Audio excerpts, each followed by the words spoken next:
Hello दोस्तों, आज की वीडियो में हम बात करेंगे बीए के बारे में। क्या दोस्तों, आपके बीए के सब्जेक्ट में कब बैक लगती है, कब आप फेल होते हैं, कब आप पास होते हैं। कुछ रिजल्ट है मेरे पास, उसके आधार पर मैं आपको बताने वाला हूँ। क्या दोस्तों, कई स्टूडेंट के दो अलग अलग पेपर में कम नंबर आने पर भी बैक नहीं लगती हैं या लगती हैं। ऐसे कई सारे क्वेश्चन लगातार पूछे जा रहे हैं। तो कब ऐसी स्थिति होती है, वहीं आपके कितने नंबर का ग्रेस लग सकता है, कब कब ग्रेस लग सकता है, पूरी डिटेल से मैं जानकारी देने वाला हूँ। एक वीडियो मैंने पहले भी बनाया था, लेकिन उसमें कई सारी जानकारी छूट गई थी। तो इस वीडियो में उन सभी जानकारी के बारे में आपको अच्छे से बताने वाला हूँ। क्या दोस्तों, अगर आप भी एक बीए के स्टूडेंट हो, चाहे फर्स्ट ईयर, सेकेंड ईयर या फाइनल ईयर के स्टूडेंट हो, आपको पूरी जानकारी इसमें मिल जाएगी। चलिए, आपकी कौन सी भी यूनिवर्सिटी या कॉलेज हो, उससे कोई लेना देना नहीं है, आपको सारी जानकारी इस वीडियो में मिलने वाली। चलिए रिजल्ट की तरफ हम चलते हैं। मैं आपको रिजल्ट की सहायता से बताने वाला हूँ कि आपके रिजल्ट में इस प्रकार नंबर आने पर आपके बैक लगती हैं या आप सब्जेक्ट में पास होते हो। चलिए, ये किसी स्टूडेंट का रिजल्ट है, इसके बारे में बात करते हैं। जैसे हिंदी और इंग्लिश की मैं बात करूँ तो इस बंदे के एक में 42 है और एक में 45 है। यानी कि आपको पहले भी मैंने बताया कि इन दोनों सब्जेक्ट यानी कि जनरल हिंदी और जनरल इंग्लिश में आपके 100 नंबर का एक ही पेपर होता है और उस पेपर में आपको 36 नंबर लाने होते हैं। अच्छा दोस्तों, तीनों सालों में किसी एक साल आपको इस दोनों में क्लियर करने होते हैं। मैक्सिमम यूनिवर्सिटी में ऐसे ही होता है, लेकिन कई यूनिवर्सिटी में केवल जनरल हिंदी होती है तो किसी में जनरल इंग्लिश होती है। इसके अलावा कई यूनिवर्सिटी में पर्यावरण अध्ययन भी होती है और उसका भी सेम ही प्रोसेस होता है। चलिए, इनके बारे में ज्यादा बात नहीं करेंगे। जो तीन मेन सब्जेक्ट हैं उन पर आते हैं। जैसे इस बंदे की मैं बात करूँ तो हिस्ट्री में इसके दो पेपर हुए थे, एक में 50 नंबर आए थे और सेकंड में 63 नंबर आए।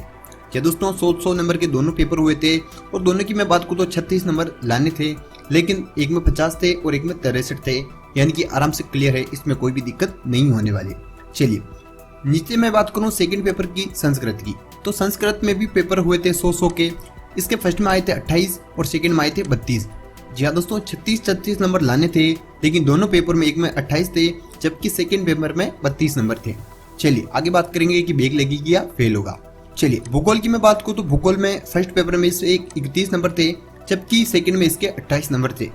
आपको बता दूं कि भूगोल में प्रैक्टिकल भी होता है और प्रैक्टिकल में इसके आए थे 27 नंबर। आपको बता दूं कि ज्योग्राफी के जो पेपर होते हैं, फर्स्ट पेपर 75 का होगा और सेकंड पेपर की 75 का होगा, जबकि 50 नंबर का एक प्रैक्टिकल होगा। क्या दोस्तों, 200 नंबर के दोनों पेपर होंगे, लेकिन थ्योरी 150 की होगी भूगोल में और प्रैक्टिकल की बात करूँ तो प्रैक्टिकल 50 नंबर का होगा। अब 50 नंबर में इसको कितने नंबर लाने थे? 50 नंबर में से इसको 18 नंबर लाने थे। क्या दोस्तों, 18 की बजाय 27 आ गए, यानी कि कोई भी दिक्कत नहीं है। इसके बाद थ्योरी सब्जेक्ट की तरफ हम चले। थ्योरी सब्जेक्ट में 75 नंबर के दोनों पेपर हुए थे, जिनमें आपको बता दूं कि अगर 75 का आपके एक पेपर हो रहा है तो आपको 27 नंबर एक पेपर में लाने होंगे मिनिमम। और पूरे सब्जेक्ट की बात करूँ तो 54 नंबर। क्या दोस्तों, 27 नंबर क्रॉस है, एक में 31 है और सेकंड में 28 नंबर है। क्या दोस्तों, यानी कि देखें हम तो केवल संस्कृत के दोनों पेपर में कम नंबर हैं, बाकी दो अदर जो सब्जेक्ट हैं हिस्ट्री और जियोग्राफी, उसमें इसके कोई भी दिक्कत नहीं है। और रिजल्ट की मैं बात करूँ तो रिजल्ट में इसके बैक बता रहा है। बैक की बात करूँ, संस्कृत के दोनों पेपर में कम नंबर है, इसी वजह से बैक पेपर है। लेकिन सेकंड रिजल्ट की तरफ हम चले कि इस स्टूडेंट के कैसा रिजल्ट रहा था। क्या दोस्तों, जनरल हिंदी और इंग्लिश की बात करूँ तो दोनों में ही क्लियर है, इसकी बात नहीं होगी।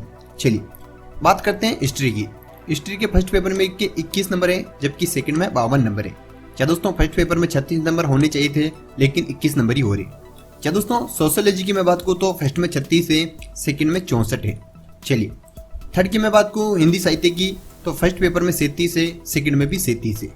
क्या दोस्तों, जैसा कि मैंने आपको बताया कि किसी एक सब्जेक्ट के एक पेपर या दो पेपर में कम नंबर आते हैं तो आपके बैक लगती है। या दोस्तों, लेकिन इसके हिस्ट्री के फर्स्ट पेपर में 21 नंबर हैं, फिर भी इसके बैक नहीं लगी, बल्कि ये पास हुआ है। क्या दोस्तों, ऐसा क्यों हुआ? आपको बता दूं कि इसके हिस्ट्री के सेकंड पेपर में 52 नंबर थे।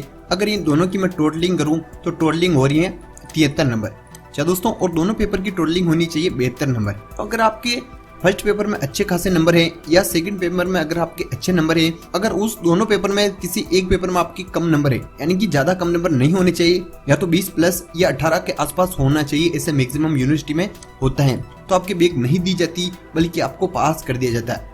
क्योंकि दोनों पेपर की टोटलिंग 73 हो रही है, इसलिए एक पेपर में कम नंबर होने पर भी बैक नहीं दी गई बल्कि पास माना गया स्टूडेंट को।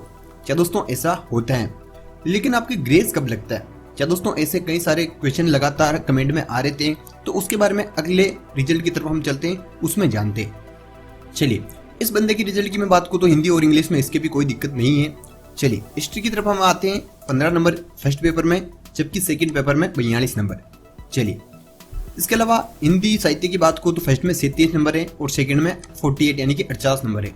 चलिए नीचे भूगोल की तरफ हम आते हैं तो भूगोल में इसके एक के 24 नंबर है, जबकि एक में 32 नंबर है और प्रैक्टिकल में 48 यानी कि 50 नंबर है।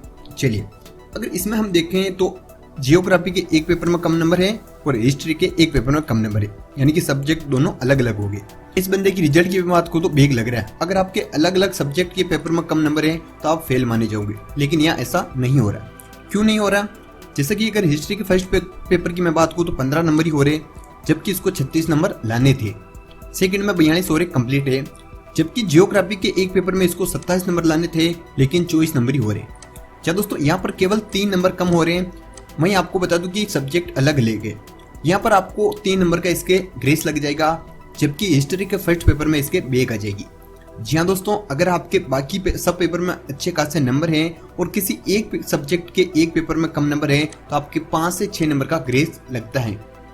क्या दोस्तों इस रिजल्ट में आप देख सकते हैं, जबकि हिस्ट्री के फर्स्ट पेपर में इसके केवल 15 नंबर हैं, जबकि इसको 36 नंबर लाने थे, यानी कि इसमें ज्यादा नंबर कम पड़ रहे थे।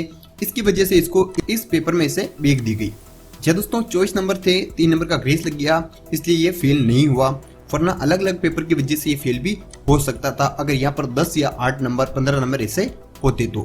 क्या दोस्तों जियोग्राफी में प्रैक्टिकल भी होता है, इसलिए 75 नंबर के 2 पेपर होते हैं, जिसमें आपको 27 नंबर लाने होते हैं और दोनों की टोटलिंग 54 नंबर होनी चाहिए, जबकि प्रैक्टिकल में आपको 18 नंबर की आवश्यकता होती है 50 में से।